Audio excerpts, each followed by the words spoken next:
Thank you, Chair. And my commendation to Omoyo and Masai for the good presentations. And mine goes to Omoyo Media Council. I'm certain you were in this country last year during the elections period.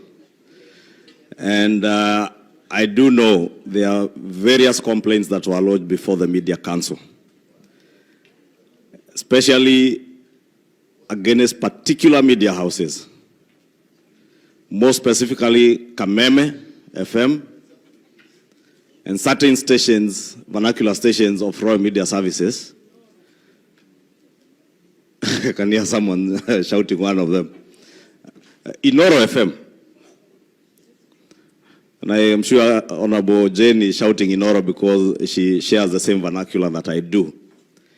And they were outrightly inciting Kenyans.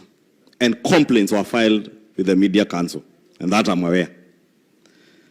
But you seem to be impotent, completely impotent, on what you can do to media stations. I don't mean Mr. Moyo, I mean the Media Council.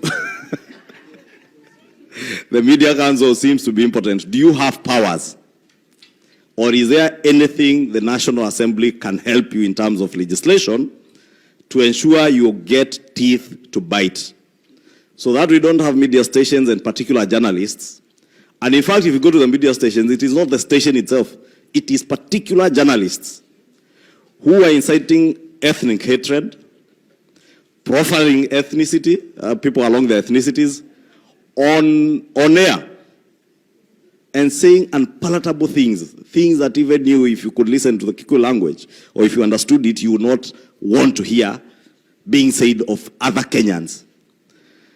Therefore, my simple question is the Media Council that impotent, or is there any more teeth that we can add to you so that you have teeth to bite? Secondly, is on the accreditation. How do we know who is an accredited journalist, who is not a journalist? Even out here, if you walk out here, you'll be confronted by 200 people who are claiming to be journalists. Some with their phones, holding their phones, their microphone. Others with pens. How do we know who is an accredited journalist?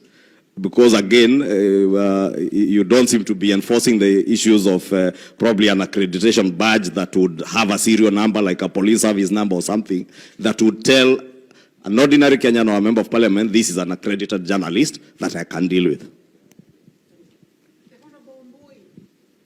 Bombui. Thank you, Chair.